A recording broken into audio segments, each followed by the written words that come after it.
जय श्री कृष्ण बधाने।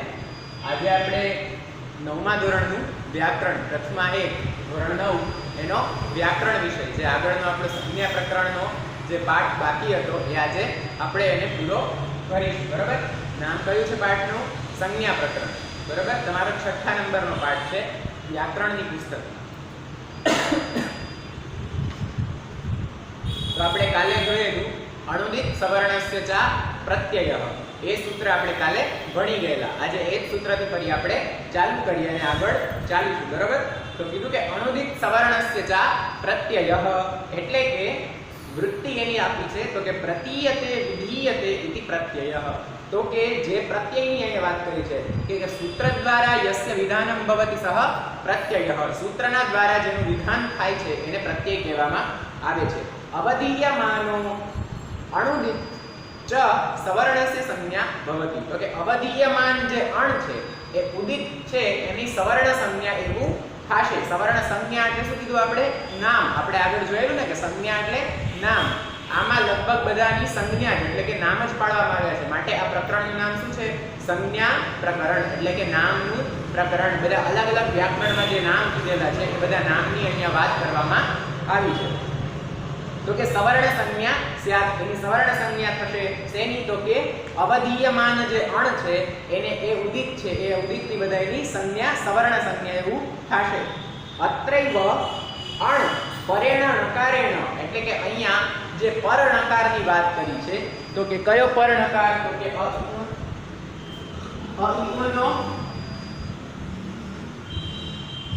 અઈપુણનો કે પછી અણ પ્રત્યાર બીજો જે છે અઈપુણના અ થી લઈ અને લણ નામનું જે સૂત્ર છે છેલ્લું લહણ એના છેલ્લા ણ સુધીનો। તો અહીંયા કયું આપણે ણકાર ગ્રહણ કરવાનો? તો જુઓ ત્યાં નીચે કીધેલું છે બાજુના સાઈડ ઉપર। શું કીધું? તો કે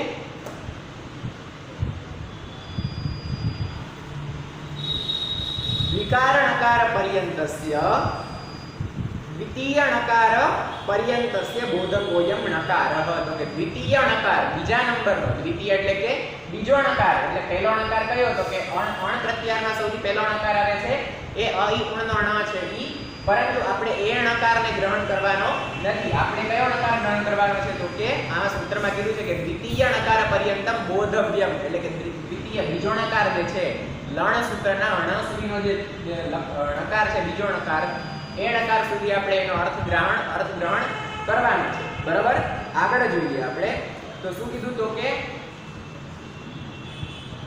એનો વિશેષાર્થ છે તો કે તથા યત્ર ઉકારસ્ય ઇત સંજ્ઞા ભવતિ, તો કે જ્યાં ઉકારની ઇત સંજ્ઞા થાય છે તે ઉદિતઃ કથ્યન્તે, એને ઉદિત કહેવામાં આવે છે। જ્યાં ઉકારની ઇત સંજ્ઞા એટલે કે ઉકાર જે છે એક થોડો આવે છે એની જ્યાં ઇત સંજ્ઞા થાય છે જેનાથી થાય?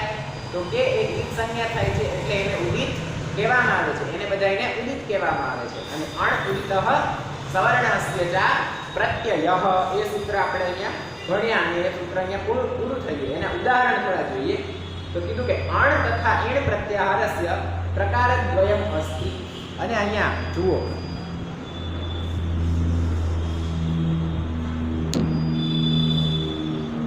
વાત કરી કે અસ્ય ત્વૌ, એ ઉદાહરણમાં શું આપ્યું છે?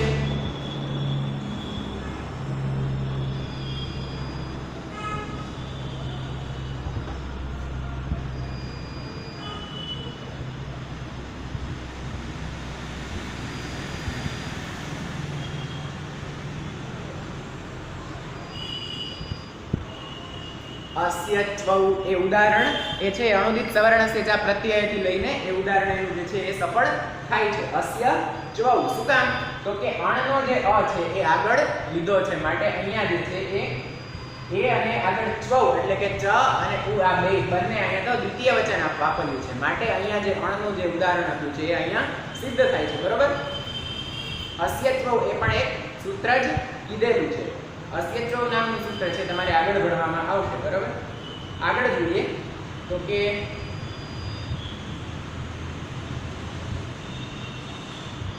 12મું સૂત્ર આવ્યું તમારે પરહ સન્નિકર્ષઃ સંહિતા।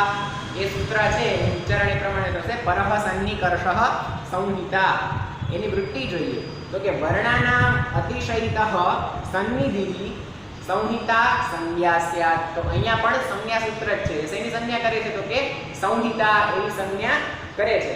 તો 12મા સૂત્રનો પાછળ વિશેષ અર્થ આપ્યો છે. જુઓ બધા તો લખેલું કે પદ જ છે તો કે પરહ સન્નિકર્ષ સંહિતા. એવી રીતે એના અલગ અલગ પદ છેદ થશે. પ્રથમા પ્રથમ વિભક્તિ, પ્રથમા પ્રથમ વિભક્તિ અને પ્રથમા પ્રથમ વિભક્તિ, ત્રણેયની પ્રથમા પ્રથમ વિભક્તિ જ થશે.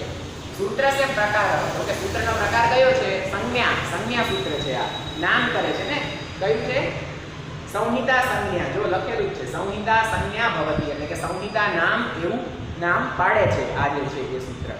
તેનો સરલાર્થ જોઈએ તો કે પર શબ્દો અતિશયવાચી વર્ણાનામ પરઃ અતિશય સન્નિકર્ષ પ્રત્યાસક્તિ સંહિતા સંજ્ઞકો ભવતી. તો કે સંહિતા સંજ્ઞા થશે. શેની? તો કે પરઃ શબ્દ પરો. પર શબ્દો, પર શબ્દ છે એ અતિશયવાચી છે માટે વર્ણાનામ પરઃ તો કે વર્ણોની જે પર જે છે એ અતિશય સન્નિકર્ષ સન્નિકર્ષેણ પ્રત્યય સતી એટલે એમાં પ્રત્યય થશે. પ્રત્યય સતી સંહિતા સંજ્ઞકો ભવતી. એ સંહિતા સંજ્ઞક એવું થશે. ઉદાહરણ તરીકે જોઈએ તો જુઓ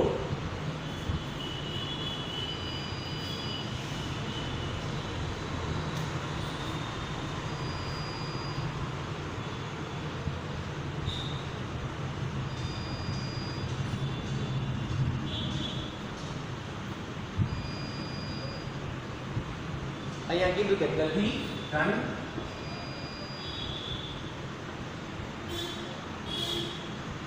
અત્ર, દધીધન અત્ર એવી અહીંયા સંધિ આપી છે.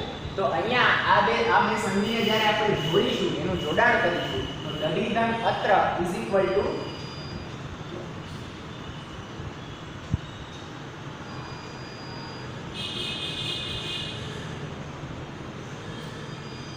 દધ્યત્ર. શું થશે? દધ્યત્ર. આની સંધિ જે છે એ દધીધન અત્ર છે. તો કે આ અ છે એ ક્યાં જતો રહ્યો? તો કે આ અ અને ઈ એ બંને જોડે થઈ અને એ પોતે ય નું સ્વરૂપ ધારણ કર્યું. તો આ દધ્યત્ર એ અહીંયા જે છે એની સંહિતા સંજ્ઞા એટલે કે ઉદાહરણ આ પ્રમાણે થશે. બરોબર. આગળ બીજું એક ઉદાહરણ જોઈએ, સમજીએ તો કે મધુધન અત્ર. જુઓ આ મધન અરે મધુધન અત્ર ઇઝ ઇક્વલ ટુ જો અહીંયા દધીધન અત્ર ઇઝ ઇક્વલ ટુ દધ્યત્ર થાય તો મધુધન અત્ર ઇઝ ઇક્વલ ટુ મધ્વત્ર થાય. શું થાય? મધ્વત્ર. ત્યાં પણ યકાર આવશે.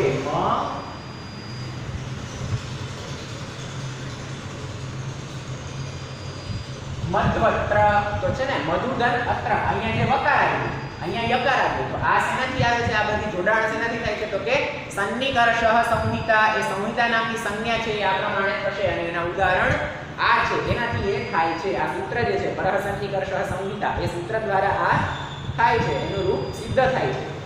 આગળ એનો વિશેષ અર્થ જોઈએ તો કીધું કે ઉભયોઃ વર્ણયોઃ મધ્યે અર્ધમાત્રા સમાયાતિ. તો કે આ બંને વર્ણની વચ્ચે જે છે એની અર્ધમાત્રા થઈ જાય છે. અડધો અ અને અડધો ઈ કે અડધો જે છે એ ધ થઈ જાય છે.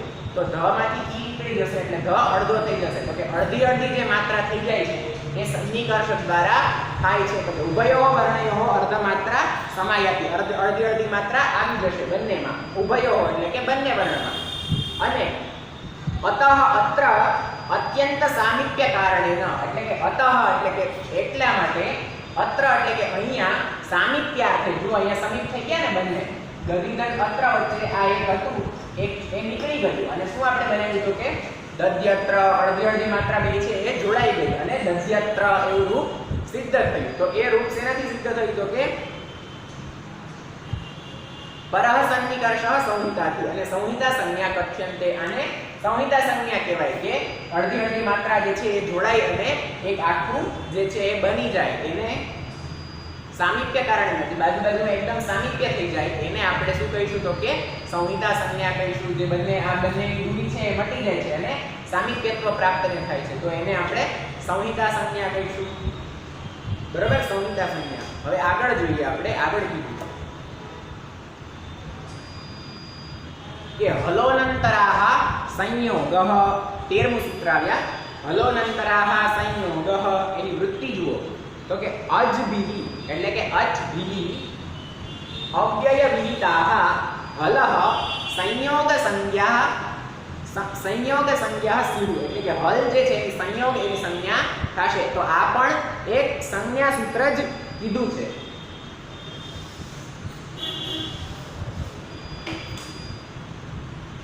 આને પણ સંજ્ઞા સૂત્ર કીધું છે જુઓ એનો વિશેષ અર્થ પાછળ આપ્યો છે 13મા નંબરનું સૂત્ર તો કે હલઃ અંતરાહ સંયોગઃ એનો પદચ્છેદ થયો આ બંને હલઃ છે એ પ્રથમા તૃતીય વિભક્તિ છે અને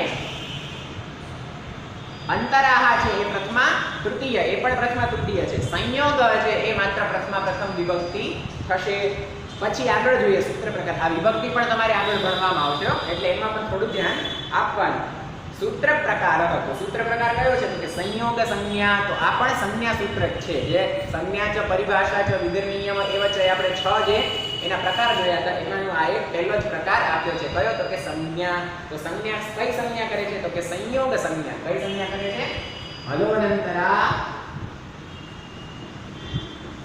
સંયોગ એટલે આ સંયોગ સંજ્ઞા કરે છે બરોબર સમાસ સરળાર્થ જોઈએ સમાસ પણ આપણે જોશું આપણે એ આગળના આવવામાં આવશે કે આગળના પાઠમાં તમારે ભણવામાં આવશે પણ અત્યારે આપણે સરળાર્થ જોવાનું છે એનો તો એ અંતરાહ વ્યવધાન રહિતાહ હલઃ સંયોગ સંજ્ઞકાહ ભવન્તિ તો કે અંદર કીધેલા વ્યવધાન વગરના જે હલ છે એની આપણે સંયોગ સંજ્ઞા કીધી છે અહીંયા સૂત્રકારે એની સંયોગ સંજ્ઞા કીધી છે માત્ર વ્યંજનની જ નહીં પણ પરંતુ આખા હલની આપણે પહેલા પણ ભણેલા ને કે અચ છે અચ પ્રત્યાહારમાં બધા જ સ્વરોનો સમાવેશ થાય છે શેનો સમાવેશ થાય છે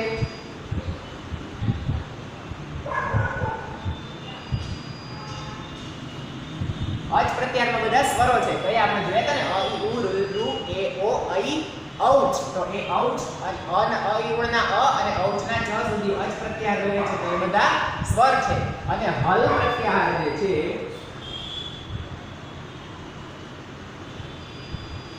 હલ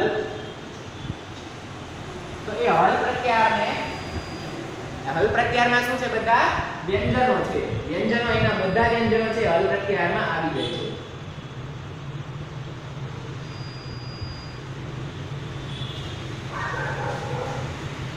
હલ પ્રત્યાહારમાં વ્યંજનો છે તો હલ પ્રત્યાહારમાં વ્યંજન સિવાયના પણ અમુક વર્ણ છે જે બે વર્ણ મળીને એવા એક વર્ણ થાય છે આપણે જોયા હતા ને લૃ છે ધારો કે તો લૃ જો કે હલમાં નથી આવતો પણ એવી રીતે બે અમુક ભેગા મળી અને પણ એ જે ઓલા છે એ એક શબ્દ બને છે તો એ શબ્દની પણ અહીંયા જે છે એ થશે શું થશે તો કે સંયોગ સંજ્ઞા એવું થશે આ હલોનંતરા સંયોગ એ કરશે જો એનો વિશેષ અર્થ જોઈએ તો કે અત્ર અચ સ્વર તો કે અહીંયા કીધું કે અચ છે એ સ્વર છે જુઓ અચ કીધા ને અચ છે એ સ્વર છે અને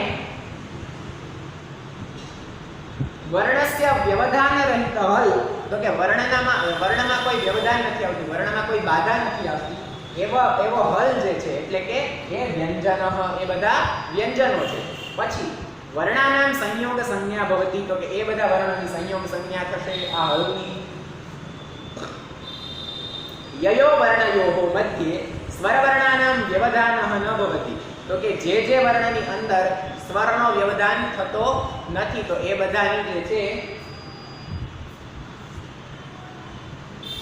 વિરોધ જે જો સ્વર હોય તો જ વર્ણ ચાલે એવું હોય તો એ નહીં પણ સ્વર વગર પણ જો જે વ્યંજન છે એ ચાલી જતા હોય એ વ્યંજનની અહીંયા એનો અવરોધ ન ભવતી એનો અવરોધ થતો નથી એવા વ્યંજનોનો અવરોધ થતો નથી તત શબ્દ સમુદાય સંયોગ તો એ શબ્દ સમુદાયનો જે સંયોગ છે સમુદાય એટલે કે આખા વર્ણો જે છે એ બધા શબ્દો જે છે એ સંયોગ સંજ્ઞા ભવતી એ બધાની સંયોગ સંજ્ઞા પ્રાપ્ત થશે શું કામ તો કે માત્ર વ્યંજન જુઓ વ્યંજન એટલે આ હ છે બરોબર થોડો હ હવે થોડો હ હોય તો આને તમે એકલા બોલી શકો નહીં આ હ ની અંદર આપણે અ જોઈએ તો આ અ શું છે એ સ્વર છે હ ની અંદર જો અ જતો રહે તો આ આખો હ એમ રૂ બને પછી આની જરૂર પડે નહીં.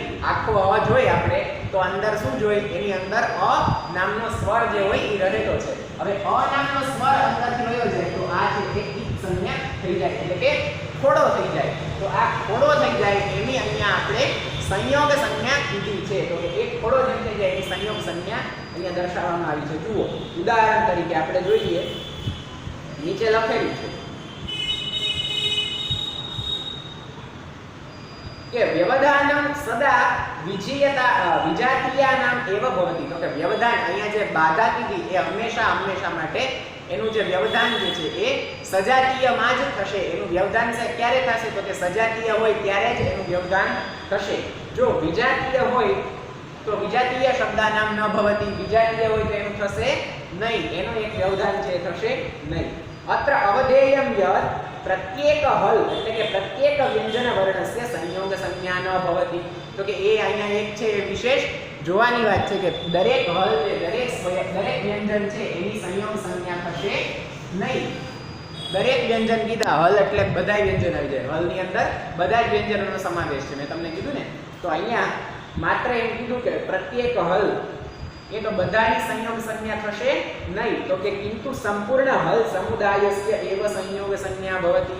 ખાલી હલની અંદર આવતા માત્ર અક્ષરો જ નહીં, પણ હલ આખો જે શબ્દ સમુદાય છે એ આખા શબ્દ સમુદાયની જ સંયોગ સંજ્ઞા થશે. તો હલની અંદર આવતા અક્ષરો કયા? તો કે હયવરટના હ થી લઈ અને જે છેલ્લે હલ સૂત્ર જે છે એ હલ સૂત્રના લ સુધી અંદર બધા જ એનો સમાવેશ થઈ જશે. બધાની જે છે સંયોગ સંજ્ઞા કરશે. કોણ? તો કે આ હલોનંતરા સંયોગ નામનું જે સૂત્ર છે એ. આગળ જોઈએ કેટલામું સૂત્ર આવ્યા? 14મું અને અંતિમ સૂત્ર આવ્યા. તો એનું નામ છે સુપ્તિંગંતમ પદમ. સુપ્તિંગંતમ પદમ એટલે કે એની વૃત્તિ જોઈએ. સુબંતમ તિંગંતમ ચ પદસંજ્ઞમ સ્યાત. એટલે કે સુબંત અને તિગંત એ બંનેની પદ એવી સંજ્ઞા થશે. તો પદ કોને કહેવાય એ આપણે અહીંયા જાણીએ.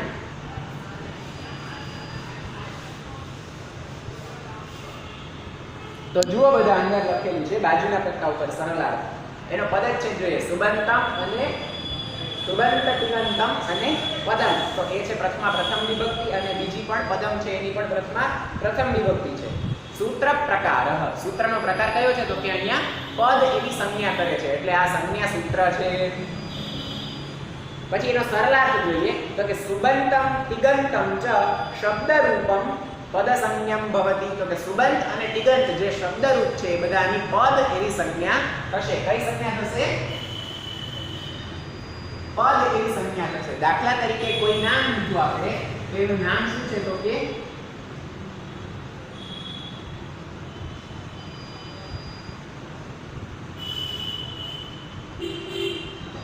જયેશ. આવું સંસ્કૃતમાં આપણે એક નામ લીધું જયેશ.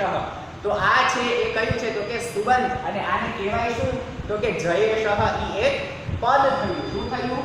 પદ થયું. શબ્દ જે હોય એને જે છે એમાં વર્ણ અને વિભક્તિ સહિતનો જે શબ્દ હોય એને અહીંયા પદ એવી સંજ્ઞા થશે. શબ્દ રૂપમ પદ સંજ્ઞમ ભવતિ. એવો જે શબ્દ હોય એની અહીંયા એને હવે આપણે શબ્દ નહીં કહીશું. આને શું કહેવાય? જયેશ એ એક પદ છે. પદ આને આપણે કહીશું. બરાબર? પહેલા નામ હતું પણ એની આ પદ સંજ્ઞા દ્વારા આપણે એને પદ એમ કહીશું. તો આગળ જુઓ સુપ તિંગ ઇતિ પ્રત્યાહાર ગ્રહણમ. તો આ સરળાર્થમાં કીધું કે સુપ અને તિંગ એ પ્રત્યાહારને ગ્રહણ અહીંયા કરવાના છે. દાખલા તરીકે ઉદાહરણ તરીકે બ્રાહ્મણાહ પઠંતિ. જુઓ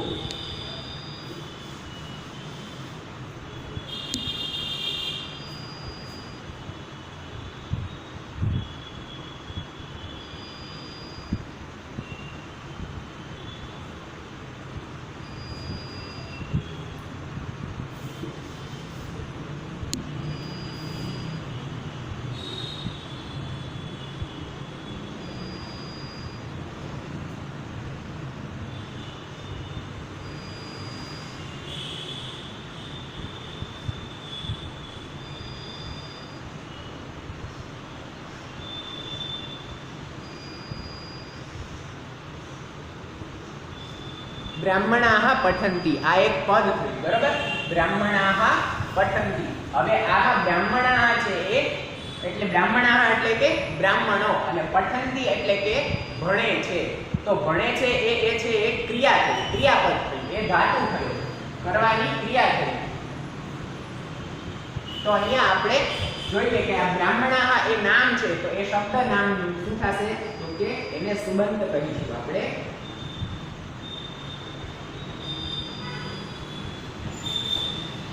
એને શું કહેવાય? સુબંત કહેવાય.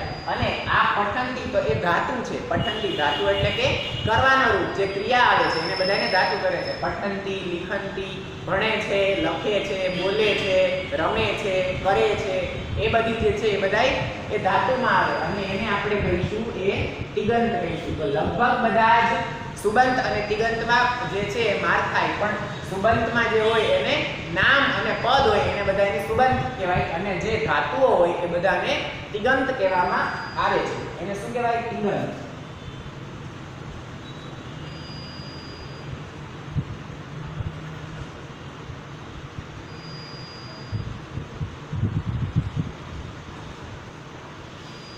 આ પેલો કંઠવાળો જ ગ છે ને તમને કીધું ને નાસિકા અને કંઠમાંથી બોલાતો ગ, એટલે આને આપણે શું ઉચ્ચાર કરીશું? તિંગંત. શું થાય? તિંગંત. તો સુબંત અને તિંગંત એ બંને જે છે એ પદ એવી સંજ્ઞા અહીંયા કરે છે. તો આ સુબંત પદ છે અને આ તિંગંત પદ છે. તો આ સુબંતમ સુક્તિગંતમ પદમ જે છે એ પદ એવી સંજ્ઞા કરે છે. જુઓ ઉદાહરણમાં બીજા પણ ઉદાહરણો આપ્યા છે, નીચે જુઓ. હવે આપણે પ્રશ્ન પ્રમાણે કહું તમને.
હવે આમાંથી સુબંત અને તિગંત આપણે જોવાના છે. તો શિવઃ કીધું, શિવઃ. તો આ શિવઃ શું છે? તો કે એ એક નામ છે અને નામ છે એ એક સુબંત કહેવાય. તો આ ઉપર લખેલા જે બધા જ નામ છે, જે બધા જ પદ છે, રામઃ, કૃષ્ણઃ, શિવઃ, નારાયણઃ, આ બધા જે છે એ સુબંત ગણાશે. આ બધા શું છે? તે સુબંત છે.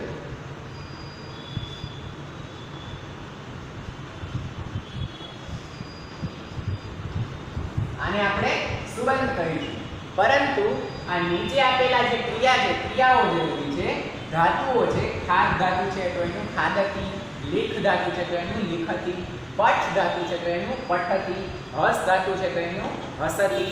તો આ પઠતી, લીખતી, ખાદતી, હસતી આ બધા શું છે? ધાતુઓ છે. તો ધાતુઓની કઈ સંજ્ઞા થાય? તો કે આપણે આગળ જ મેં તમને કીધું કે ધાતુઓની તિંગંત એવી સંજ્ઞા થશે. તો આ અને શબ્દને આપણે પદ એવી સંજ્ઞા કરે છે, સુબંત પદ અને તિગંત પદ. બરાબર? તો અહીંયા આપણું જે છે આ સંજ્ઞા પ્રકરણ નામનું જે પાઠ છે એ પૂર્ણ થયો. આગળથી આપણે પહેલેથી એકવાર એનું રિવિઝન જોઈ લઈએ. તો આપણે આગળ સૌથી પહેલું પાઠમાં શું ભણેલા?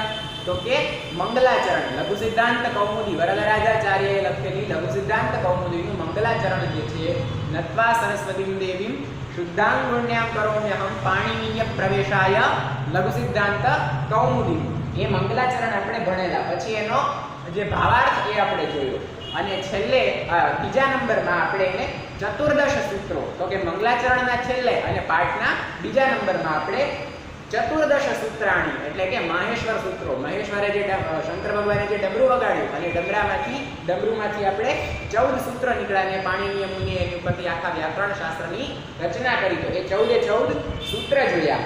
પછી એ સૂત્ર જે છે એને વર્ણ સમામ્નાય એટલે કે એની આપણે બારાક્ષરી કહેવાય, કોને કહેવાય એ આપણે જોયું. પછી જે સૂત્ર પ્રકાર હતા તો કે સૂત્રના પ્રકારો આપણે જોયા. કયા કયા?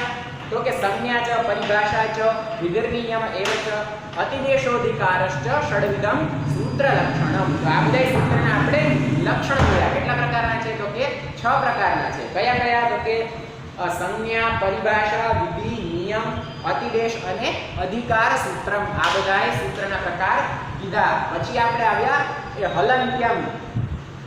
ત્યાં આપણે ઇત સંજ્ઞા જોઈ કે ઇત સંજ્ઞા નામનું જે છે આ જે છે બધાની ઇત સંજ્ઞા કરતું સૂત્ર છે. અદર્શનમ લોપઃ. પછી આપણે જોયેલું કે જે હોવા છતાં નથી એને આપણે અદર્શનમ લોપઃ કહીશું. પછી કીધું તસ્ય લોપઃ એટલે કે તસ્ય તો લોપ હશે. આ અત્ર લોપ સંજ્ઞા. લોપ એટલે શું એ આપણે જોયું કે લોપ એટલે જે છે એ મર્ડર કરી નાખવું એટલે કે એને કાઢી નાખવું, વર્ણને આપણે કાઢી નાખવો, નીકળી જવો, વર્ણને બાદ કરી દેવો, એને આપણે લોપ એવું સંજ્ઞા કરી. પછી જોયું આપણે આદિરંત્યેન સંહિતા. તો કે આદિ અંત્યેન સંહિતા. અહીંયા આપણે પ્રત્યાહારો જોયા બધાય. કેટલા પ્રકારના? તો કે 45 પ્રકારના. 44 આપણે પ્રત્યાહારો બધાય જોયા. પછી છે ઉકાલો હ્રસ્વ દીર્ઘ પ્લુતઃ. તો કે હ્રસ્વ દીર્ઘ અને પ્લુત એ કોને કહેવાય, કઈ રીતે ઉચ્ચારણ થાય એ આપણે જોયેલું. પછી છે ઉચ્ચૈ ઉદાત્તઃ. ઉદાત્તની કેવી રીતે કરવાનું? તો કે ઉચ્ચૈ નિશ્ચૈ અનુદાત્તઃ. અનુદાત્તના પણ આપણે ભેદ અને પ્રકાર જોયા. પછી આવ્યું સ્વરિતઃ. સમાહારઃ સ્વરિતઃ. અને 9મા નંબરનું સૂત્ર છે મુખનાસિકા, વચનોનુનાસિક, અનુનાસિક અને અનનુનાસિક. એના પણ આપણે ભેદ અને આપણે કઈ રીતે ઉચ્ચારણ થાય તે આપણે જોયું. અને સૌથી મોટું સૂત્ર તુલ્યાસ્ય પ્રયત્નમ સવર્ણમ. એ આપણે સમજ્યા કયા વર્ણને કઈ રીતે ઉચ્ચારણ કરવાનું, કયા વર્ણનું સ્થાન કયું છે, કોને કઈ રીતે બોલાય, નાદ કયા છે, મહાપ્રાણ કયા છે, તો અલ્પપ્રાણ કયા છે, એ બધા આપણે જોયા. આભ્યંતર અને બાહ્ય એ બે પ્રયત્ન પણ આપણે જોયા. આભ્યંતરના કેટલા ભેદ છે? આભ્યંતરના 5 ભેદ છે. અને બાહ્યના કેટલા છે? પાછળ આપ્યા છે, જુઓ તમે. આભ્યંતરના 5 ભેદ છે અને બાહ્ય પ્રયત્નના 11 ભેદ છે. એ આપણે પણ જે છે એ ચોક્કસ કર્યું. અને કયા વર્ણ જે છે એ બંને સ્થાન મળીને નીકળે છે? દાખલા તરીકે દંતોષ્ઠવ, વકારસ્ય દંતોષ્ઠવ. શેમાંથી નીકળે? તો દાંત અને હોઠ એ બંને ભેગા કરીને. પછી અલગ અલગ સ્થાનેથી બે સ્થાન ભેગા કરીને જ્યાં જ્યાં વર્ણ નીકળે છે એ વર્ણનું આપણે જોયું. પછી હોઠમાંથી કયા વર્ણ ઉત્પન્ન થાય છે, મૂર્ધામાંથી કયા વર્ણની ઉત્પત્તિ છે પ્રયોગ કરવામાં આવે છે, તાળવામાંથી કયા વર્ણનો પ્રયોગ કરવામાં આવે છે, કંઠ ગળામાંથી કયા વર્ણનો પ્રયોગ કરવામાં આવે છે, જીભના મૂળમાંથી કયા વર્ણનો પ્રયોગ કરવામાં આવે છે. તો એ આપણે ભણ્યા. પછી આ જે છે એ સ્થાનબોધક નામનું કોષ્ટક જોયું. તો કે કયા સ્થાનથી કયો વર્ણ જે ઉત્પન્ન થાય છે, કયો વર્ણનો પ્રયોગ થાય છે એ આપણે જોયો. અને સ્વર પણ જોયા. પછી આવ્યું અણુદિત સવર્ણસ્ય પ્રત્યય. અહીંયા આપણે પ્રત્યય સંજ્ઞા અને અણ ઉદિત એ બધું આપણે જોયું. કઈ રીતે અણ છે ઉદિત કરવાનો અને કયા અણનું અહીંયા ગ્રહણ કર્યો છે એ પણ આપણે જોયું.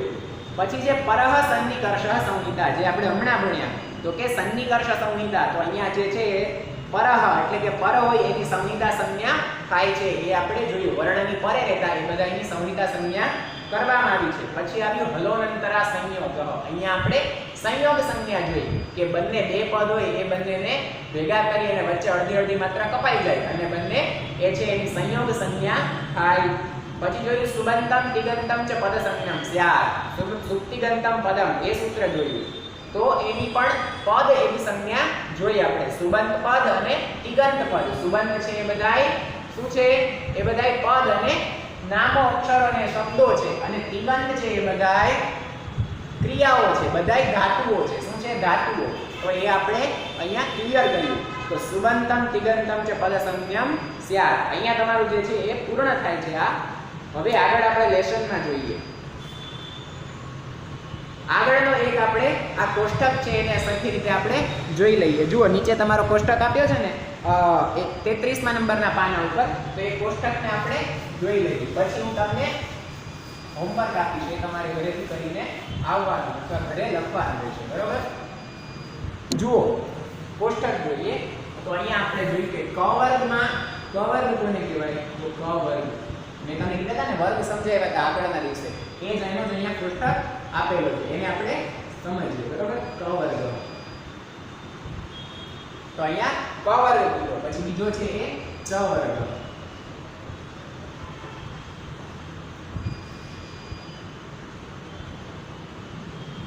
પછી આવશે ટ વર્ગ.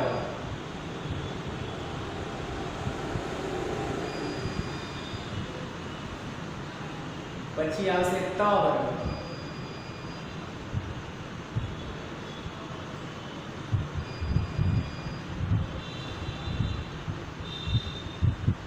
પછી આવશે પ વર્ગ.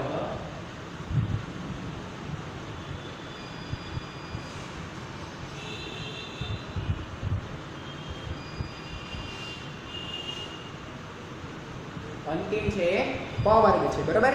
તો અહીંયા જુઓ, ખરેખર આને ગણવામાં શું આવે છે, કહેવામાં શું આવે છે વ્યાકરણના ઓલા પ્રમાણે? તો કે કુ. કુ કે એટલે બધા જ ક વર્ગના આવી જાય. પછી આને કહેવાય છે એ ચુ કહેવાશે. શું કહેવાય છે? ચુ. કુ, ચુ, ટુ અને ટુ,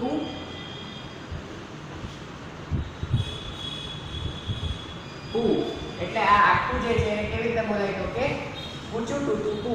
કુ, ચુ, ટુ, ટુ, કુ. એટલે કુ એટલે કે કવર, ચુ એટલે કે ચવર, ટુ એટલે કે ટવર, ટુ એટલે કે ટવર અને કુ એટલે કે પવર. તો એને આપણે જે છે એમાં જોઈએ કે કયા કયા વર્ણો શેમાં છે, કઈ કઈ પંક્તિમાં આવે છે. તો અહીંયા 1, અહીંયા 2, અહીંયા 3, અહીંયા 4 અને આ અંતિમ છે એ 5. જુઓ કેટલા વર્ગ છે? તો કે 5 વર્ગ. ક વર્ગ, ચ વર્ગ, ટ વર્ગ, ટ વર્ગ અને 5 વર્ગ. પ વર્ગ એ 5 પ વર્ગ જે છે કુચુ ટુ ટુ થશે.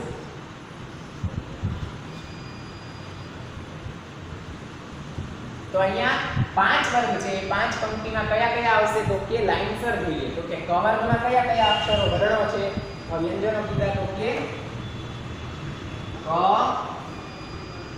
ખ, ગ, ઘ અને ગ.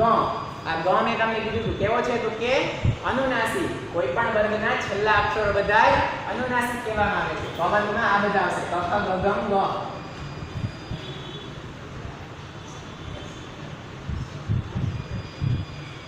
પછી આવે છે ચ વર્ગ. તો કે ચ, છ, જ, ઝ અને અંતિમ ય. એ અનુનાસિક છે. અંતિમ આવશે ય. એ અનુનાસિક છે. બરોબર? અહીંયા જે છે એ આપણે આખા જ આપેલા છે. જુઓ અહીંયા એક સંજ્ઞા નથી આપ્યા. દખલ ગંગ, ચઠ ગણ્ય. પછી આવે છે ટ વર્ગ. એટલે કે ટ, ઠ, ડ, ઢ અને ણ. ણ કેવો? તો કે અનુનાસિક. પછી આવે છે ત વર્ગ. ત વર્ગમાં કઈ આવશે? ત, હ, દ,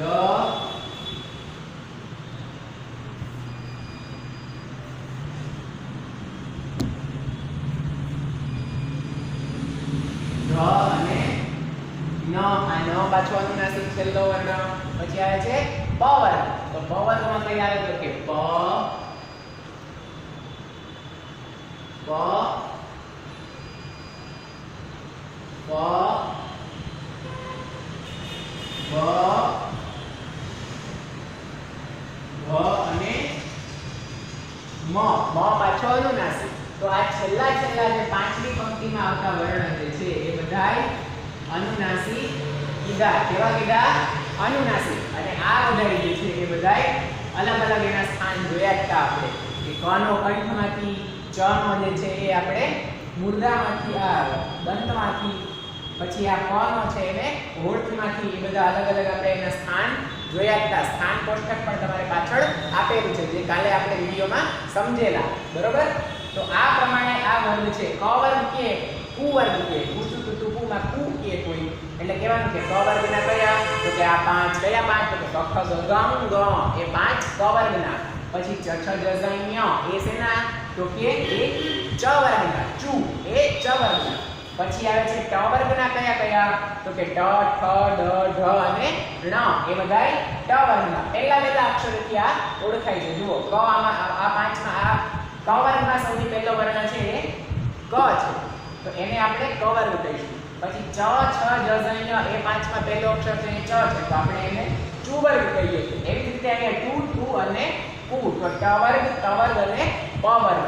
ક ચ ટ ત પ કચ ટ પ અથવા કુચુ ટુ કુ યાદ રાખશો એટલે તમને બધા વર્ણ છે એ સમજાય જશે. કયા વર્ણમાં કઈ આવે છે એ બધું તમને સમજાય જશે. આવી રીતે ઊભા યાદ રાખશો તો પણ વાંધો નથી. દાખલા તરીકે કચ ટ ત પ ખ છ ઠ ઠ ફ ગ ઝ ડ દ બ ઘ ઝ ઢ ઢ ભ અને ગ ય ણ ન મ.